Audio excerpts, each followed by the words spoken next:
مش هنتكلم كتير، احنا داخلين بالتقيل. عاملين صينية بطاطس بالسمك حكاية. وعاملة بقى ايه، سمك موسى وسمك فيليه وسمك بولتي. هنعمل التتبيلة عبارة عن ايه يا شيرين؟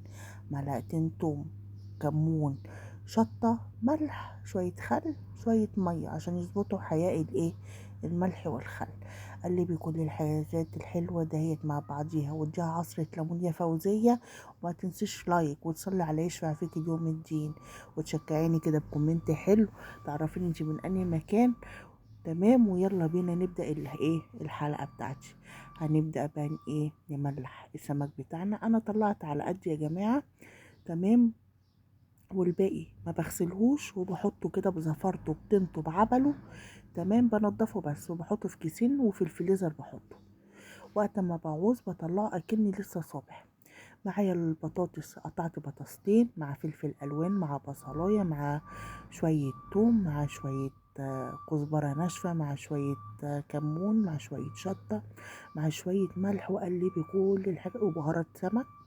قلبي الحاجات الحلوه دي كلها كده مع بعضيها تاخد التطعيمه بتاعت السمكية اللي احنا لسه محيقينها. تمام، قلبي وادعكي بقى وشمي احلى ريحه من قبل ما تستوي. تمام. فين السمكية بتاعتي اهيت.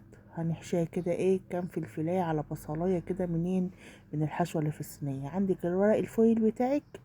يلا ابدأي اكتمي كل الحاجات الحلوة دي مع بعضيها تنزل سوائل. هنحط بقى شوية زيت على الوش كده، ومعلقة خل على الوش تدي ريحة اوعيه، سر من اسرار المحلات. حطيتي لايك ولا نسيتي؟ يلا اتفرجي كده وحط اللايك بتاعك كده، واعملي الوصفة دي تاني يوم وفي نفس اليوم. هنعمل الرز بتاعنا. معايا بصلاية. تمام، احرقي امها زي ما قال الكتاب، مش تحرقيها تمرريها، لا، تغمقيها كده. انزلي بالمية بتاعتك، شوية ملح شوية كمون شوية ورق لورا مطحونين. تمام، والمية تغلي انزلي بالرز بتاعك. ادي الرز خلصناه وخلصنا البطاطس بالسمكية في الفرن. هنبدأ نقلي السمك بتاعنا. السمك يا جماعة بينزل زبدة. ايه الجمال ده؟ مش مستحمل وانا بقلبه، مش مستحمل من جماله. السمك اهوت اهوت. تمام، هنبدأ نحط السمك الفيليه والسمك الموسى. طبعا لما انا حطيت سمك موسى وحطيت بعد ما اتحمر وحطيت الفيليه، انا حطيت وحدتين فيليه كده.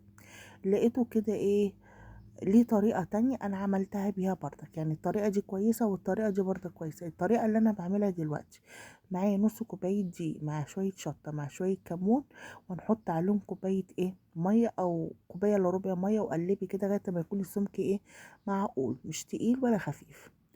تمام، دي طريقة تانية للفيليه يا جماعة. ونزلي الفيليه بتاعك. تمام.